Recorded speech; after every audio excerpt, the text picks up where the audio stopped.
કે જેમ ભગતસિંહે એસેમ્બલીમાં બોમ્બ ફોડી, એમનો કોઈ ઈરાદો નહોતો કે કોઈની હત્યા કરવી, પણ બેરી મૂંગી સરકારને જગાડવા માટેનો એમને એક પ્રયત્ન કર્યો હતો અને ભારતની પ્રજાને જગાડવા માટેનો એમનો પ્રયત્ન હતો. આ જ પ્રયત્ન અમારો લાયસન્સ માગવા માટેનો સરવાળે પ્રયત્ન હતો અને એમાં ક્યાંક ને ક્યાંક બેરી મૂંગી સરકાર જાગી પણ છે. 28 ડિસેમ્બરના રોજ એક મિટિંગ હતી અને મિટિંગમાં કીધું કે પાટીદાર સમાજના યુવાનોએ કાયદો અને વ્યવસ્થાની સ્થિતિ હાથમાં લેવી પડે તો લઈ લેવા માટે તૈયાર રહેજો. અમારા જેવા લોકો જ્યારે સાચી હકીકત સમાજની પીડા હોય, લોકોની પીડા હોય, ખેડૂતોની પીડા હોય, મહિલાઓની હોય, વિદ્યાર્થીઓની હોય, બહેનોની હોય કે પછી આમ જનતાની પીડાનો જ્યારે અવાજ બનીને બોલીએ છે ને, તો એન્ટી નેશનલ, સરકાર વિરોધી, વિપક્ષના નેતાઓ અથવા તો દેશદ્રોહી અને અનેક ઉપમાઓ આપી દેવામાં આવતી હોય છે. છેલ્લા 10 વર્ષની અંદર 5,000 કરોડ રૂપિયા એ મોરબીના પાટીદાર સમાજના યુવકોએ વ્યાજ ચક્રની અંદર ફસાયા અને આપ્યા છે. તો આ મોરબીમાં વ્યાજ ચક્ર ચલાવનારા મોરબીની અંદર છે કોણ? એ પ્રી પ્લાનિંગ સાથે આ યુવાનોને ફસાવવામાં આવે છે ને એના ઘર બરબાદ કરવામાં આવે છે. એટલે આખું ઓર્ગેનાઇઝ ક્રાઇમ છે, પરંતુ સ્વીકારવું નથી સરકારને. સૌરાષ્ટ્રમાં અને ખાસ કરીને મોરબીમાં છેલ્લા કેટલાક સમયથી પાટીદારો એ સતત એક બેઠકો કરી રહ્યા છે, મિટિંગો કરી રહ્યા છે અને આ બેઠકો અને મિટિંગોની અંદર પાટીદાર સમાજના જે આંદોલન થયા હતા 2015ની વાત કરીએ કે જ્યાં આંદોલનની અંદર ઉભરતા ચહેરાઓ હતા, આંદોલનના મોટા નેતાઓ હતા, એ નેતાઓ હવે સાથે મળીને એક મિટિંગો કરી રહ્યા છે. કેમ કે મોરબી અને સૌરાષ્ટ્રના પંથકોમાં પાટીદાર સમાજ સાથે જે અન્યાય થઈ રહ્યો છે, જે યુવાનો વ્યાજ ચક્રની અંદર ઘેરાઈ રહ્યા છે અને જે આત્મહત્યા કરવા માટે પ્રેરિત થઈ રહ્યા છે, આ તમામ વાતોને લઈને છેલ્લા કેટલાક મહિનાથી એક મોટી જંગ એ શરૂ થઈ છે. આમ તો અત્યારે ધીમે ધીમે આ જંગની શરૂઆત છે અને શરૂઆતના પ્રથમ તબક્કાની અંદર જ મનોજ પનારાએ મોટું આહવાન કર્યું હતું અને આહવાન સાથે પાટીદાર સમાજના યુવાનો દ્વારા એક નવા સંગઠનની, એક નવા સંઘની રચના કરી છે કે જે થકી સમાજના લોકોને યુવાનો થકી ન્યાય મળે, યુવાનો થકી પોતાની વાતો એ સમાજના લોકો સુધી પહોંચે. મનોજ પનારા જ મારી સાથે જોડાયા છે, વધુ વાત તેમની સાથે જ કરવી છે. મનોજભાઈ, સ્વાગત છે આપનું ન્યૂઝ રૂમમાં. પહેલાં તો થેન્ક યુ.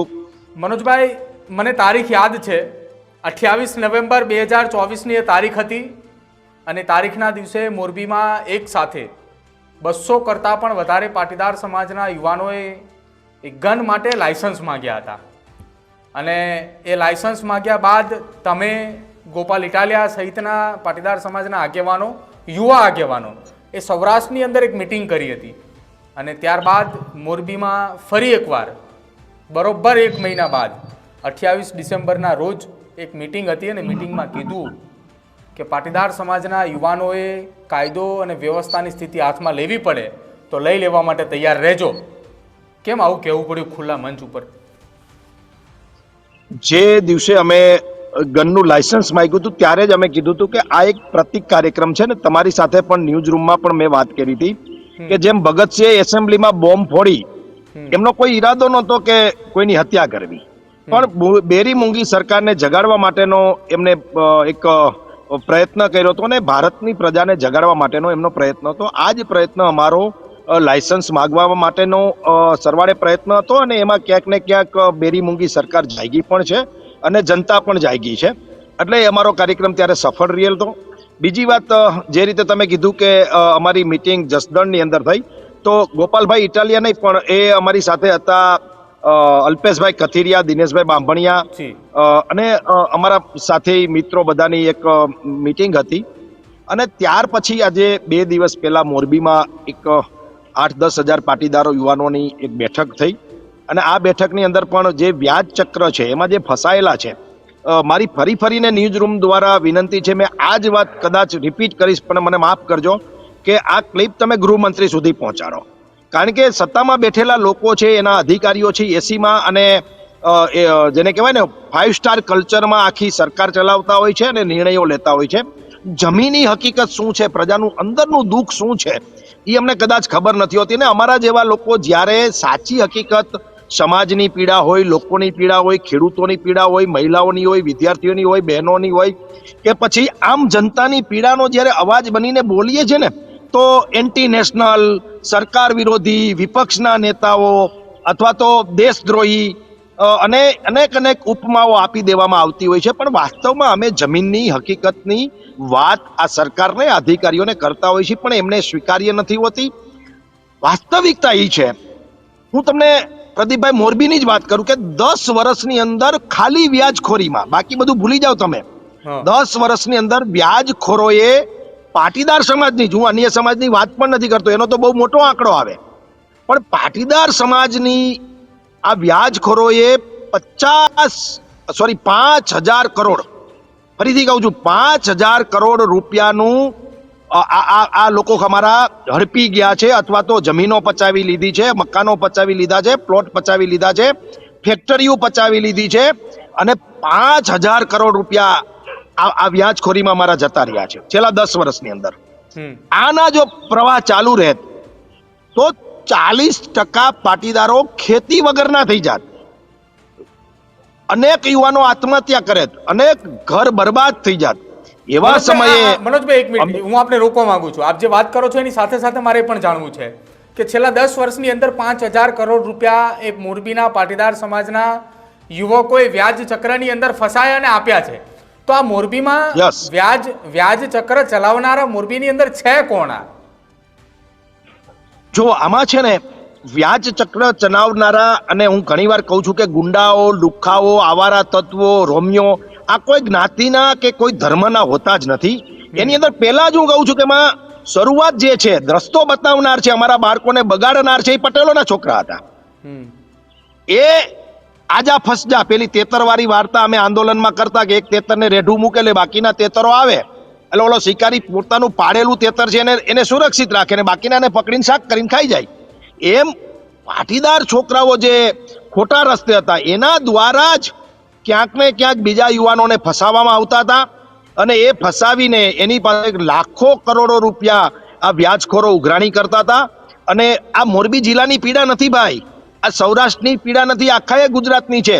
જો મોરબીનો આંકડો આવડો હોય તો સૌરાષ્ટ્રના દરેક જિલ્લાનો કેવડો હશે અને આખા રાજ્યનો કેવડો હશે. આ બહુ સળગતો પ્રશ્ન છે અને ઘર ઘરનો પ્રશ્ન છે.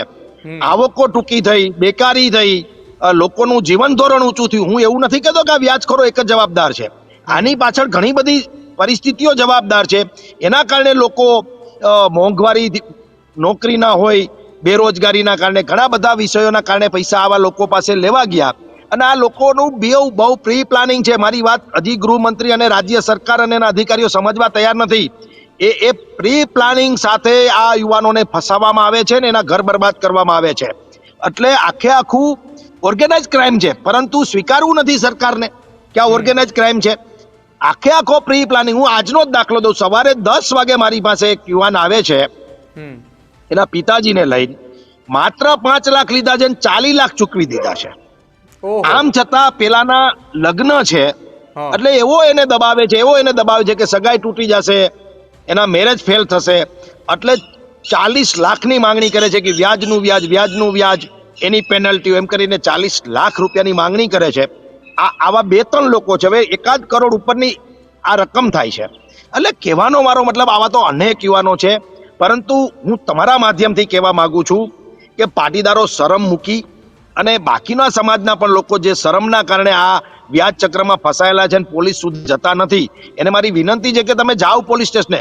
દુઃખની વાત ભાઈ એ છે કે માણસ ગળો ફાંસો ખાઈ લે છે, દવા પી જાય છે, પણ એને પોલીસ સ્ટેશન સુધી ફરિયાદ કરવા જવાની હિંમત નથી. તમે વિચાર કરો આ રાજ્યની શું પરિસ્થિતિ છે. છેલ્લા 1 મહિનાની અંદર આ સંગઠન અમે ચલાવીએ છીએ, આટલી તાકાતથી અમે જાહેરાત કરીએ છીએ કે આવો અમારી પાસે ક્યાંય ફસાણ હોય તો, છતાં પણ 1 મહિનામાં 3 લોકોએ પાટીદારોએ આત્મહત્યા છતાં પણ કરી લીધી છે.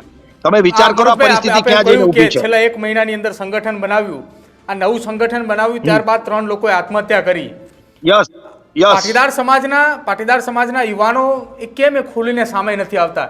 એમની ઇજ્જત અને એમની આબરૂના કારણે ખુલીને સામે નથી આવતા, કે પોતાના પરિવારનું વિચારે છે કે હું જો આમાં ખુલીને સામે જઈશ તો સમાજની અંદર મારી છાપ કંઈક અલગ ઊભી થશે? આમાં 2-3 પ્રકારો છે. એક તો આ વ્યાજખોરો એટલી દાદાગીરી કરતા હોય છે ને એને એટલો મેન્ટલી ટોર્ચર કર્યો હોય છે. પેલી તમને ખબર છે ને કે ઈયળને સતત આમ માર કરીને એને ભમરી બનાવી દેવામાં આવે છે મેન્ટલી. એવી રીતે એ માણસ ગમે તેટલો તાકાતવાળો હોય, ગમે તેટલો સક્ષમ હોય, પણ આ વ્યાજખોરો એનું એટલું લોહી ચૂસે, જેમ હું કહું છું જાહેરમાં કે એક ગાયને ઈતેડીઓ ચોટે અને ગાયનું સંપૂર્ણ લોહી ચૂસી ન જાય ત્યાં સુધી એને છોડતા નથી. આવા જે લોકો છે એ એટલો બધો એને ટોર્ચર કર્યો હોય છે, એટલો બધો એને હેરાન કર્યો હોય છે કે એ માણસ સરવાળે કોઈને કહી નથી શકતો અને એને કોઈ રસ્તો નથી દેખાતો અને છેલ્લે આત્મહત્યા સુધી જાય છે. અને એને એમ થાય છે કે હું કોઈને કહીશ તો મારી આબરૂ જશે, કોઈને કહીશ તો આ લોકો મારા ઘર સુધી પહોંચશે, અને એને પોલીસમાં પણ ભરોસો નથી. હું બહુ સ્પષ્ટ કહું છું, જે લોકો આત્મહત્યા કરે છે ને ભૂતકાળમાં આગળ 2-4 વર્ષમાં કે 4-6 મહિનામાં કેસ કર્યા હોય, પણ આ ગુંડાઓ ને લુખાઓ પૈસા આપીને છૂટી જાય. મારે તમને એક જ ઉદાહરણ દેવું છે કે આ લોકો એટલે કે પોલીસ પાસા કરે છે. મારી પાસે એવા દાખલા છે કે 5 દીમાં પાછામાંથી છૂટી ગયો હોય, 7 દીમાં છૂટી ગયો હોય, 10 દીમાં છૂટી ગયો હોય, 15 દીમાં છૂટી ગયો હોય. તમે વિચાર કરો, જેને પાસાના કાગળથી કે પાસાની વાત સાંભળીને ગુંડાઓ અને લુખાઓને આવારા તત્વો ધ્રુજતા હતા એક સમયે, આજે પાસાનો કાયદો એટલે તો જેને કહેવાય પિકનિક જેવો કાયદો થઈ ગયો છે. બસ ઉપાડી જાય પોલીસ અને પાસાનું બોર્ડ બેસે, જે સેટિંગ કરતા હોય મારો ભગવાન જાણે શું કરતા હોય, પણ 8 દિવસમાં ઘરે હોય. એટલે આવા જે નબળા કાયદા છે અને ભ્રષ્ટાચારી લોકો આવા લોકોને છાવરે છે, એના કારણે યુવાન એમ વિચારે છે કે મેં ફરિયાદ કરી હતી અને કાંઈ નહોતું. આજની જ વાત કરું, એક મારામારીનો વિડીયો ભાઈએ મને મોકલો, મને કે આ એક જ દિવસમાં બધા જ 15 લોકોએ એક સિરામિકમાં, જે અમારા નેતા કહે છે ને કે કાંઈ નથી, બધી કારખાના બરાબર હાલે છે, મારી પાસે અત્યારે વિડીયો છે, તમે કહેતા હોય તો આમાં લાઈવમાં બતાવી શકું. એ યુવાનને મારે છે 15 જણા ફેક્ટરીમાં, સિરામિકની ફેક્ટરીમાં, અને પેલા ફરિયાદ લખાવે છે. તો એ ત્યારે અધિકારીઓ કહે છે કે એને આમ કરશું, કુકડા કરશું, આમ કરાવશું, તેમ કરાવશું ને આ બધી વાતો કરે છે ફાકા ફોજદારીની, પણ પૈસા લઈને 151 કરીને અથવા તો સામાન્ય પ્રકારની કલમો લગાડીને છોડી દે છે આરોપીને. એટલે જ્યારે ફરિયાદીને એકાદો અનુભવ આવો ખરાબ થાય, હું એમ નથી કહેતો બધા જ પોલીસ આવી છે, પણ મોટા ભાગે આ જે છે ભ્રષ્ટાચાર એ ઘૂસી ગયો છે અને પૈસા લઈને જે આરોપીઓને છોડી દેવા, એટલે આરોપીઓનું મનોબળ વધે અને જે પીડિત પરિવારો છે કે પીડિત લોકો છે એ છેલ્લે પોતાનો જીવ ટૂંકાવે છે. આવું મને સ્પષ્ટ લાગી રહ્યું છે. મનોજભાઈ, આપે જે વાત કહી કે નેતાઓ માની નથી રહ્યા, મારે આપની સાથે એ પણ વાત કરવી છે. આપે કીધું પ્રતિકારાત્મક આપણે કાર્યક્રમ કર્યો હતો 28 નવેમ્બરના રોજ, ગન લાયસન્સ માટે કલેક્ટર ખાતે અરજી આપી હતી. એ બાદ મને બરોબર યાદ છે એ તારીખ પણ. હું સતત એટલા માટે મનોજભાઈ મોનિટરિંગ કરી રહ્યો છું કે આ આખી ઘટના, આપે કહ્યું કે 28 નવેમ્બરના રોજ એ કાર્યક્રમ કર્યો, એની પહેલાં એક નવું સંગઠન તૈયાર કર્યું હતું. 28 નવેમ્બરથી જે સંગઠનની શરૂઆત થઈ, મને એ દિવસથી જ આ ઘટનાની અંદર કંઈક લાગતું હતું કે આ સંગઠન નવું બની રહ્યું છે. તો ખરા અર્થની અંદર આ સંગઠન બનવા પાછળ કંઈક તો એવું રહસ્ય ઘેરાઈ રહ્યું છે, અથવા તો મોરબીની એ પાટીદાર સમાજ નહીં પરંતુ એ સમગ્ર ગુજરાતના એ લોકો પીડાઈ રહ્યા છે. એટલે હું સતત મોનિટરિંગ કરતો હતો. 4-5મા દિવસે મોરબીના રેન્જ આઈજી ત્યાં પહોંચે છે, મોરબીના જિલ્લા પોલીસ વડા ત્યાં પહોંચે છે, 2 ધારાસભ્યો પણ ત્યાં હાજર હોય છે અને મોરબીની જનતા ત્યાં આવે છે, તેમને અરજીઓ આપે છે અને રેન્જ આઈજીને એમ કહે છે કે અમારી આ અરજીઓ છે, પોલીસ સ્ટેશને જઈએ તો કોઈ જવાબ નથી આપતું, અમે જવાબ માંગીએ અથવા અમે કહીએ કાર્યવાહી તો એક શબ્દ નથી બોલી શકતા એ પોલીસના અધિકારીઓ કે અમે કાર્યવાહી કરી છે કે નથી કરી. એમ હું તમને મારે આમાં એવું છે પ્રતિકભાઈ, કેટલી પીડા મારે તમને વ્યક્ત કરી. હજી તમારે ને મારે જ્યારે 1 મિનિટ પહેલા ફોનમાં વાત થાય છે ત્યારે જ એક પરિવાર, પીડિત પરિવારનો મને ફોન આવે છે કે મારી દીકરી 1 મહિનો ને 5 દી થયા જતી રહી છે, પોલીસ મને જવાબ નથી આપતી, અમે સેમ ડે અરજી કરી છે, બીજા દિવસે અમે જાણ, એટલે એ જ દિવસે જાણ કરી છે, બીજા દિવસે અરજી કરી છે, અમે હમણાં 8 દિવસ પહેલા એસપીને અરજી આપી આવ્યા, હજી મારી દીકરીનો કોઈ પતો નથી. તમે વિચાર કરો, હું એ પરિવારને જાણતો પણ નથી અને હું એવું ચોક્કસ કહી શકું છું કે પટેલ પરિવાર નહોતું, કોઈ પણ હશે, મજદૂર પરિવાર હતું, પણ હું જાણતો નથી. આમ છતાં લોકોની મારી પાસે એવી અપેક્ષા છે કે મનોજભાઈ કંઈક કરશે. તો આ અપેક્ષા જે છે એને ખરા ઉતરવાનો અમે પ્રયત્ન ચોક્કસ કરીએ છીએ. પણ મારે તમને આજે લાઈવ તમારા ન્યૂઝ રૂમ દ્વારા મારે એ કહેવું છે કે લોકોનો ભરોસો જ પોલીસ ઉપર રહ્યો નથી. 1 મહિનો ને 5 દિવસ સુધી આ દીકરી મકનસન ગામની, હું તમને નામ સાથે કહું છું, મારી પાસે નંબર પણ છે એમના, બાકી મારો કોઈ પરિચય નથી. મેં એમને કીધું કે તમારી અરજીની કોપી મને મોકલો, હું જોઈ લઉં છું, અધિકારીને વાત કરું છું. પરિસ્થિતિ આ છે. માત્ર વ્યાજખોરી નહીં, તંત્ર એટલું ઢીલું. પછી મને ખબર નથી કે આટલું ઢીલું તંત્ર શું કામ છે. પોલીસની ઘટ હોય તો ભરતી કરો ને ભાઈ, શેનો ટેક્સ આપીએ છીએ? કરોડો રૂપિયા ટેક્સ ચૂકવીએ છીએ, માથાના વાળ કપાવા જાય છે ત્યાં પગના બૂટ લઈએ છીએ ત્યાં સુધી ટેક્સ ચૂકવીએ છીએ. શેની તકલીફ છે મને ગુજરાત, મને એ નથી સમજાતું. એટલે આ ઘટનામાં એક વસ્તુ એ સાબિત થાય મનોજભાઈ, આ ઘટનામાં એક વસ્તુ સાબિત થાય કે કોઈ રાજકીય નેતા ઉપર અથવા કોઈ રાજકીય નેતાના દબાણથી કોઈ ઘટનાની અંદર કોઈ કેસ નોંધાણો હોય તો એ આરોપીને 24 કલાકની અંદર અથવા 48 કલાકની અંદર એ આરોપી હોય અથવા જે વ્યક્તિ ગુમનામ હોય તેને ગોતી લાવવાની. જે સામાન્ય માણસ જે મજૂરી કરી રહ્યો છે, જે 200-300 રૂપિયા રોજનું કમાઈને રોજ ખાય છે, એની દીકરી જતી રહે, એના ઘરમાંથી સોનું જતી રહે અથવા એના કોઈ વ્યક્તિનું જાહેરની અંદર કોઈ મર્ડર થઈ જાય તો એના નામની ફરિયાદ નોંધવામાં પોલીસ એ મોરબીમાં આ રીતે જ લાલિયાવાડી કરે છે. નહીં, મોરબી એકમાં ક્યાં પ્રશ્ન છે ભાઈ? તમે રાજકોટનો કાલે મેં કિસ્સો વાંચ્યો કે વાણંદની દુકાને વાળ નહીં કાપી દેવા કે લેટ થવાના કારણે હત્યા થઈ ગઈ. તમે વિચાર તો કરો, આ ગુજરાત ક્યાં જઈ રહ્યું છે? આ ગુજરાત કઈ પરિસ્થિતિમાં પહોંચ્યું છે? એટલે કહેવાનો મારો મતલબ, અમારી લડાઈ શું છે? કાલે તમે કદાચ અમારો લાઈવ વિડીયો જોયો હશે અમારી મીટિંગનો. અમારી 5 માંગણીઓ હતી ભાઈ કે ભાઈ ઓનલાઈન ગેમિંગ તમે સંપૂર્ણ ગુજરાતમાંથી બંધ કરો. ઓનલાઈન સટ્ટો છે એની અમારી માંગણી છે. ઠરાવ પસાર કર્યો છે કે પાટીદાર સમાજ મોરબી જિલ્લાના ઓનલાઈન ગેમિંગ અને ઓનલાઈન જુગારનો જે ભરલો લીધો છે યુવાનોને, અને હું તમને એક બાજુ રાષ્ટ્રવાદની આપણે વાતો કરીએ છીએ, આ બધો જ પૈસો ક્યાંક ને ક્યાંક ચાઇના, પાકિસ્તાન એવા દુશ્મન દેશો પાસે જઈ રહ્યો છે. અને છાસવારે પકડાય છે કે 2 નંબરના એકાઉન્ટમાંથી મની લોન્ડરિંગ થતું હતું ને પકડાના. એ મોટા ભાગનો પૈસો ગેમિંગનો હોય છે. તો આવો પૈસો દેશનો અને એવા દેશો પાસે જાય છે કે જ્યાં આપણા દુશ્મન દેશો બેઠા છે. એ ઓનલાઈન ગેમિંગ બંધ થવી જોઈએ, એક માંગણી હતી. બીજું, જ્યાં કોલેજ અને સ્કૂલો છે, જ્યાં દીકરીઓ ભણી, ખાસ કરીને અમારી છાત્રાલય છે જ્યાં 5000 દીકરીઓ ભણે છે. પ્રતિકભાઈ, અમારી ઉપર તો ઘણીવાર એવા આક્ષેપ કરે કે આ પટેલ માટે જ લડે છે. ના, એ 5000 દીકરીઓમાં 3500 દીકરીઓ અન્ય સમાજની છે, એમાં માત્ર 1500 દીકરીઓ જ પટેલ સમાજની છે. પણ એ સંસ્થા પટેલો છે, એ સંસ્થાના રસ્તાઓ ઉપર રોમિયોના રાફડા ફાટ્યા હોય. અમે મારામારી કરશું તો કે મનોજ પનારા અને એની ટીમે કાયદો હાથમાં લીધો અને એ જેને કહેવાય ને કે આતંકવાદ જેવી પ્રવૃત્તિઓ કરે છે. અને પોલીસને કહીએ તો તંત્ર કાંઈ કરે નહીં. અમારી માંગણી હતી કે ત્યાં સવારે 7 વાગે દીકરીઓ આવે છે તો પેટ્રોલિંગ થાય પોલીસનું, અને બપોરે 12:30 છૂટે છે તો ત્યાં પણ તમારી પોલીસનું પેટ્રોલિંગ થવું જોઈએ. આ માંગણી હતી અમારી. અમારો જે એક પોશ એરિયો કહેવાય, રવાપર રોડ, એસપી રોડ, એમાં શેરીએ ને ગલીએ ને નાકા ઉપર અડીંગા જમાવીને લુખા બેઠા હોય છે. એ આમ બાઇક રાખ્યું હોય ને આમ કારો ચલાવતા હોય ને સ્ટન્ટ કરતા હોય છે. તો આવા લોકો ઉપર સકંજો. આ બધી જ માંગણીઓ છે અમારી, અને આ માંગણીઓ સાથે સમાજની લડાઈ લડી રહ્યા છે. માત્ર પટેલ સમાજ નહીં, આમાં તો મોરબીના તમામ સજ્જન માણસો, નાના વેપારીઓ, મજદૂરો અને જેને શાંતિથી રહેવું છે. મેં કીધું કાલે કે આપણે આ લડાઈ લડશું તો મોરબી ચોખ્ખું ચાંદી જેવું થઈ જશે. અને એ લડાઈ લડવાના છે ને મોરબીના હિતમાં લડાઈ લડી રહ્યા છે. જેને જેવા આક્ષેપો કરવા એ કરે. તમારા માધ્યમથી કહું કે લોકો કે રાજકારણ કરે છે, લોકો કે પોતાના માટે કરે છે, જેને જે કેવું કે. હું તમને તમારા માધ્યમથી કહું છું કે મોરબીના 500 લુખ્ખાઓ, રોમિયો, ગુંડાઓ, કબજાખોરો, હની ટ્રેપ અને વ્યાજખોરો 500 છે. આ 500 ની દુશ્મની ઓયડી છે મેં. પેલી વાત નથી, માણસ 1-2 લોકોથી ઝઘડો થાય ને તોય ધ્રુજતો હોય છે. આવા 500 લોકોની સામે પડવું એ બહુ અઘરી વાત છે ને બહુ કલેજાની વાત છે. પણ આમ છતાંય અમે નહીં બોલીએ તો કોણ બોલશે, એમ કરીને લડાઈ લડીએ છીએ. અને જોઈએ હવે આગળ તંત્ર શું કરે છે, અને આગળ આવા લોકો ઉપર કોયડો વિંજાય છે કે નહીં મને ખબર નથી. પણ મારે તમારા માધ્યમથી ગૃહમંત્રી સુધી આ ક્લિપ પહોંચે ને મારે કેવું છે કે પ્લીઝ તમે છે ને પાસાનો કાયદો કડક કરો, અને 2-3 કેસ જેના ઉપર થયા હોય એને ધકેલી દો જેલમાં. તમે શેની શરમ ભરો છો? આ તો નાના નાના ડફુકિયા લોકોને જેલમાં નાખી દે અને મોટા મગરમચ્છો ખુલ્લેઆમ ફરતા હોય છે.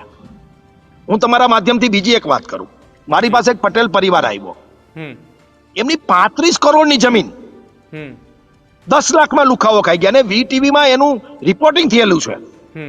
આજ સુધી જ્યારે તમે કીધું ને આઈજી સાહેબ આવ્યા, આઈજી સાહેબ આવે પછી સાહેબ વયા જાય, પાછળથી લાલિયાવાડી હોય, કોઈ જવાબ દેવા વાળું નહીં. જે દિવસે આવા દરબારો પોલીસના ભરાય ત્યારે લોકો બિચારા રજૂઆત કરવા આવે, મીડિયામાં બાઇટ થાય અને મીડિયા એને સહયોગ આપે. પછી બીજે ત્રીજે ચોથે દિવસે કોઈ એને પૂછવા વાળું હોતું નથી. આ પરિસ્થિતિ 35 કરોડની જમીન 10 લાખમાં ખાઈ જાય, તમે વિચાર તો કરો આ કઈ પરિસ્થિતિ છે. આવી તો અનેક ઘટનાઓ હું તમને ગણાવી શકું ને કહી શકું એમ છું.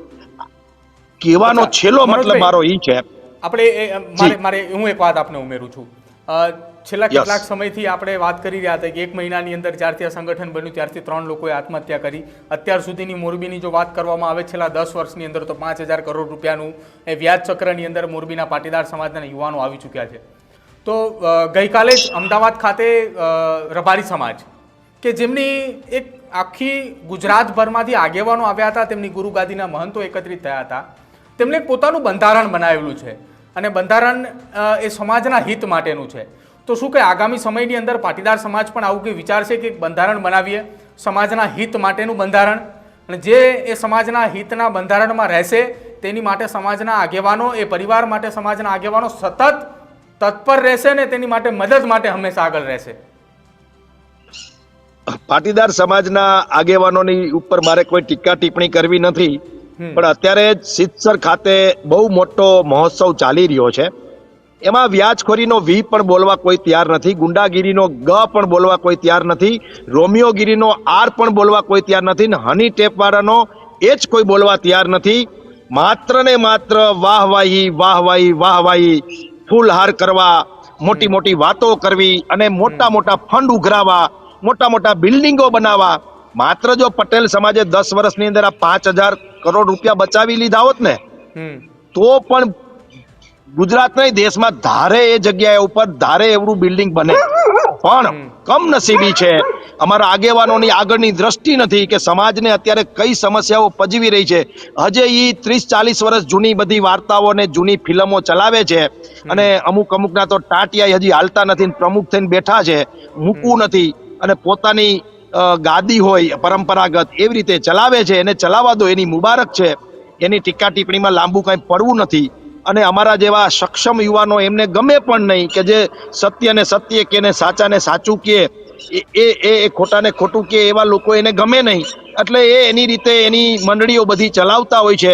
પણ મોટા ભાગે સમાજના જે કહેવાતા આગેવાનો છે એને સાચી જમીની હકીકત જેમ નેતાઓને અને અધિકારીઓને ખબર નથી ને, એમ આ પણ સમાજના બની બેઠેલા આગેવાનો એસીમાં અને 5 સ્ટાર કલ્ચરમાં, ગાડીમાંથી ઓફિસમાં, ઓફિસમાંથી ગાડીમાં, આ પ્રકારનું આખું સામાજિક તંત્ર પણ એક ગવર્મેન્ટના અધિકારીઓ અને નેતાઓ ચલાવતા હોય એમ ચલાવે છે. એને પણ પાટીદારોની પીડા જમીની ખબર જ નથી. હું તમારી સાથે કહું છું કે કોઈને ડિબેટ કરવા લાવો મારી સામે, કારણ કે સુધારો ત્યાં પણ કરાવવાની જરૂર છે. નહીતર આટલો સમાજ થોડો પીલાતો હોય. જેમની જવાબદારી છે, જે સંસ્થાના આગેવાનો થઈને બેઠા છે, એમને કોઈ પણ પ્રકારની આ બાબતમાં બોલવાની તૈયારી નથી અને કાણાને કાણો કહેવાની તૈયારી નથી. એને ગૃહમંત્રીને ના કહેવું જોઈએ કે ભાઈ આ પ્રકારની પોલીસ નહીં ચાલે. અને એ તો 1 મિનિટમાં થઈ જાય. હું તો 1 મહિનાથી રાડું પાડું છું, મારું કોઈ સાંભળવા તૈયાર નથી. અને એના તો એક ફોને એના તો સંબંધો છે, એક ફોને તંત્ર એલર્ટ થઈ જાય. પરંતુ એમને તો એમના હિતોની વાત હોય એટલી જ વાત છે, આવું મને લાગે છે. વધારે કહીશ તો પછી મારા સમાજના આગેવાનોને દુઃખ લાગશે, એટલે એમાં નથી પડવું મારે. પણ મેં 2 વાત આ વખતે નક્કી કરી છે કે સમાજના આગેવાનો અને રાજકીય આગેવાનો એનાથી દૂર રહીને અમારાથી શું થઈ શકે એમ છે, અમારે શું કરવું છે, એ જ વાત મારે તમારી સાથે કરવી છે. અચ્છા મનોજભાઈ, મોરબીની અંદર સંગઠન તૈયાર થઈ ચૂક્યું છે. ગઈકાલે શનિવારે આપણે કહ્યું એમ કે લગભગ 5,000 કરતાં મોટી મોરબીની જનમેદની ઉપસ્થિત હતી, પાટીદાર સમાજના યુવાનો ઉપસ્થિત હતા. નવું સંગઠન તૈયાર થઈ ચૂક્યું છે સમાજને ન્યાય અપાવવા માટે. સમગ્ર ગુજરાતની અંદર આ સંગઠન ધીરે ધીરે કેવી રીતે આગળ વધશે એ પણ આપની પાસેથી જાણવું છે. હાલ તો અમે મોરબી જિલ્લામાં કામ કરી રહ્યા છે, પણ જે રીતે જસદણ અમને બોલાવી અને આ પ્રકારની આખી એક મિટિંગ અમારી સાથી મિત્રોએ કરાવેલી, એવી ને એવી રીતે અમે રાજકોટની અંદર આવતા દિવસોમાં, જામનગરની અંદર, એવા અલગ અલગ પાટીદાર ડોમિનેટ જિલ્લાઓ અને તાલુકાઓ છે ત્યાં જ્યાં સમસ્યાઓએ ભરડો લીધો છે ત્યાં જઈને અમે સમાજના હિતની, સમાજના યુવાનોને હિંમત આપશું. વ્યાજ ચક્રમાંથી બહાર કાઢવા માટે જે લીગલી પગલાઓ છે એ કેમ ભરવા, કેમ આગળ વધવું અને કેમ આપણી જમીન, બેન દીકરીઓ, આપણી પ્રોપર્ટી અને આપણે બચવું, એની આખી એક સિસ્ટમ છે એ અમે ત્યાં જઈને વાત કરશું, ફોલો કરશું. અને આગામી કાર્યક્રમ આવતા દિવસોમાં પાછો ગુજરાતભરના અલગ અલગ પાટીદાર તાલુકા જિલ્લાઓમાં કરી અને લોકોને જગાડવાનું કામ કરશું ને આ સમસ્યાથી દૂર કેમ બચવું અને એમાંથી કેમ નીકળવું એના પ્રયત્ન કરશું. મનોજભાઈ, સમાજને સુધારવાનું કામ આપ કરી રહ્યા છો. ન્યૂઝરૂમ વતી અમે પણ આપને સાથ અને સહકાર આપવા માટે તૈયાર છીએ કે આ દૂષણ એ સમાજની અંદર ન હોવું જોઈએ. વ્યાજ ચક્રનું હોય, રોમિયોગીરીનું હોય કે હની ટ્રેપના એ તમામ દૂષણો જ્યાં પણ આપને એવું લાગે કે એવું કોઈ દૂષણ એ સમાજની અંદર ઘૂસી રહ્યું છે એ જગ્યાએ કોઈ સાંભળવા માટે તૈયાર નથી, તો અવશ્ય એ ખાતરી સાથે અમે કહી રહ્યા છીએ કે ન્યૂઝરૂમ એ આપનો અવાજ બનશે. જી મનોજભાઈ, મારે એક છેલ્લી વાત કરવી છે. જી. તમે ન્યૂઝ રૂમ વતી એક આખા ગુજરાતમાં એક એફઆઈઆર મંગાવો, એવી કોઈ હોય તો, કે પટેલો સિવાય આખા ગુજરાતમાં કોઈ ઉપર હની ટેપનો કારસો ફંદો આવ્યો છે? પટેલો જ મોટા ભાગે ફસાણા છે. તમે માર્ક કરજો, હની ટેપની બધી જ એફઆઈઆર મંગાવજો, એમાં 90% પટેલો, વેપારીઓ, ઉદ્યોગપતિઓ, આગેવાનો આ જ લોકો આવ્યા છે. 10%માં બીજા સમાજના લોકો હશે. શું કામ? કે પટેલો સોફ્ટ ટાર્ગેટ છે, આપી દે છે પૈસા. એને બદનામીનો આમ જેને કહેવાય ને કે આમ ખબર નહીં મને કે આ આબરૂ એ કઈ બલા છે, એને બચાવવા માટે પોતે ફના થઈ જાય. અને છેલ્લે તો બધી વાત બધાને ખબર જ હોય છે. એટલે મોટા ભાગે ગુજરાતની અંદર જે હની ટેપના કેસ બને છે એમાં 90% પટેલો ટાર્ગેટ થાય છે. તમે ન્યૂઝ રૂમ વતી પણ ખાસ એ વિગત જરૂર પડે તો મંગાવી લેજો, તમને પણ ધ્યાનમાં આવશે. બિલકુલ મનોજભાઈ, આભાર અમારી સાથે જોડાવા બદલ. ન્યૂઝરૂમ વતી આજે રાજ્યના ગૃહમંત્રીને પણ એ અપીલ કરવી છે કે ખાસ આ પરિસ્થિતિ ગુજરાતની કઈ તરફ જઈ રહી છે એ તમે વિચારજો. ખાસ એ મોરબી જિલ્લાની પરિસ્થિતિ, એ સૌરાષ્ટ્રના એ પંથકની, એ દરેક જિલ્લાઓની પરિસ્થિતિ કે જ્યાં યુવાન એ વ્યાજ ચક્રની અંદર ફસાઈ રહ્યો છે. અને વ્યાજ ચક્રની અંદર યુવાન એટલો ફસાયેલો છે કે એ વ્યાજની સાથે એટલી રકમો પણ વસૂલી લે છે અને યુવાન એ છેલ્લે પોતે આત્મહત્યા કરવા માટે મજબૂર બને છે. આ હદ સુધી વ્યાજ ચક્ર વિષ ચક્ર બની ચૂક્યું છે. અને એ ગુજરાત પોલીસની કામગીરી સામે અત્યારે સવાલો ઉપસ્થિત થઈ રહ્યા છે. જો ખરા અર્થની અંદર ગુજરાતની પ્રજાને ન્યાય અપાવવો હોય તો આ સમગ્ર મુદ્દે તપાસ થવી જોઈએ, યોગ્ય કાર્યવાહી પણ થવી જોઈએ. અને આ મંચ થકી એ જ અપીલ કરી રહ્યા છીએ કે રાજ્યની જનતાને કે જે કોઈ પણ ઘટના તમારી સાથે બની છે એ ખુલીને સામે આવો, ગુજરાત પોલીસને રજૂઆત કરો. જો પોલીસ પણ ન સાંભળે તો અમને જણાવો, અમે તમારી વાત સાંભળશું. જોતા રહેજો ન્યૂઝરૂમ. નમસ્કાર.